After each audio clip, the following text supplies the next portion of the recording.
গায়ক হিসেবে চিনি না মোহন ভাই।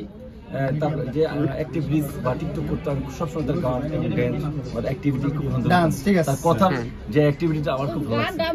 আমি কিন্তু একটা জানি তো আমি যেখানে থাকি ঢাকার ওইখানে আমি চলে যাই 12টা করতে জানি আমার পারমিশন আছে। আচ্ছা মোহন ভাই, হ্যাঁ ঠিক আছে, আমি সবাই চলে এরকম সাপোর্টিভ ওয়াইফ থাকলে তো অবশ্যই। আমি সব সময় আমি ই করি যে আমি মামুন ভাই, আপনি এইরকম একটা ভক্ত আপনার সাথে দেখা করতে আসছে, এইখানে এসে অনেক কেনাকাটা করলো, আপনার কেমন লাগছে? আমি খুব ব্লেসড আসলে। ভাইয়া এতটা সাপোর্ট করে ভাইয়া আমাকে যেভাবে এক্সপ্লেইন করলো, যেভাবে বললো, মানে এটা আমার জীবনের অনেক বড় একটা পাওয়া, এটাই আমার জীবনের অ্যাচিভমেন্ট। এন্ড ভাইয়া আমার সাথে দেখা করতে আসছে এই শোরুমে আমি আসছি উদ্বোধনে, আমি আসছি আমার জন্য, কিন্তু ভাইয়া এসে পারচেজ করছে, এই জন্য কিন্তু আমি আরো বেশি খুশি হলাম যে না, উনি আসলে আমাকে ভালোবাসে। আমি যে ব্র্যান্ডের সাথে জড়িত হয়েছি সেই ব্র্যান্ডটাতে এসে উনি বাই করে ফেলছে।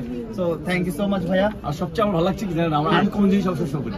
আমি এমন একটা জিনিস পড়ি যে কারো কাছে যেটা নাই, ঠিক আনকমন জিনিসগুলো এখানে পাইছি, একমাত্র মামুনের ছিল। আরো আনকমন জিনিস আসবে, ঠিক আছে অবশ্যই। আমি ভালো থাকবেন, সুস্থ থাকবেন। ঠিক আছে মোহন ভাই, থ্যাংক ইউ।